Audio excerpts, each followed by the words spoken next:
This has probably been mentioned because of Vitality's flop just here, but other super teams would include, I mean, Loud was a Brazilian super team.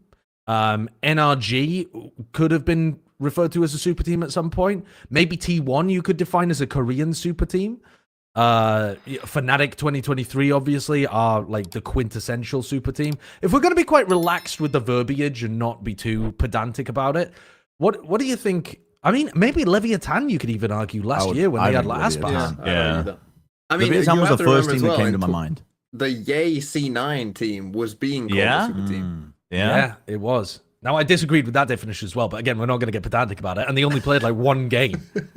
Well, yeah. What did they? So they were the most disappointing. Like 2 games, I think. That was maybe the biggest disappointment because it just tanked EA's career afterwards, and we got so gassed up about that team, and then they disappeared into nothing. But the disappointment there was more to do with never being able to see whether they performed. Yeah, but you're also talking about picking up the best player in the world by a mile, and then him ending up in tier 2 because of your choices. I think that's a big contender. If you count them as a super team, which I think even looking at it, you could easily say that they weren't at the time, even with Ye. But if people are calling them a super team, I mean that's a pretty major disappointment. You barely even got to see them play. What's more disappointing than that? They barely even existed. Brent, Leviatan made 3rd at Champs. I don't give a fuck, man. That entire year was a Mickey Mouse year. 2024, it genuinely, like, you have a condensed season, no consistency from any team whatsoever because they have no time to prep, no time to rest. If you make an international event, it's literally a debuff for later on into the year.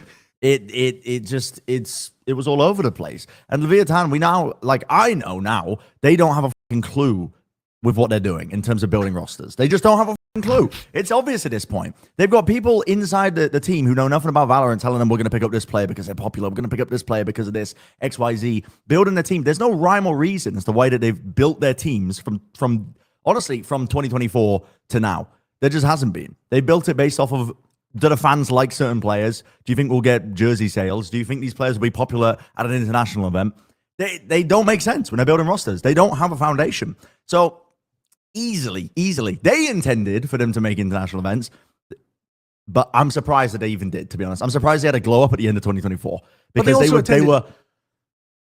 they attended 2 international events. One of them, I forgot about that. Very poorly in. I forgot. Yes, do you remember? Yes. But they did actually look like right before we were going into the biggest stage for champions on the transition into the final 3 days. Lev looked like the favorites, and Aspas looked like he was going to win the MVP, and they were just going to kind of storm through the upper bracket before EDG came back through. I don't think most people picked them against EDG. Most people picked them to win against EDG in the upper bracket finals, and they arguably should have done. I mean, that Abyss end. I guess in that match, was fucking crazy. Aspas just walking around on his own. What about the chat has actually brought up a great one that I don't normally think about at all? Sentinels 2023 was, I think, intended, if we're using the chatter's definition, to place deep at international events. And they ended up being a categorical flop, like an astonishing flop, with Def as the caller, Sassy having to move over to Smokes instead of playing Initiator for them. That was a bad one. Yeah, that might take the cake for me. Yeah. They told it because I mean the fact that I forgot about it I think is pretty indicative of how disappointing it is because I totally wiped it out of my memory. NRG. I've got. I mean, for anybody who didn't catch it, for any audio listeners, the member who sent in the question said you're not allowed to pick NRG 2024 because it's too easy. Yeah. Current Vitality are giving them a run. They should be the top pick though. They're giving them a run currently because it's not even the end of the season yet. They could be even. There's maybe even levels to this that we haven't even reached yet. It's kind of remarkable that, all right, we were on the fence calling Vitality a true super team at the beginning of the year.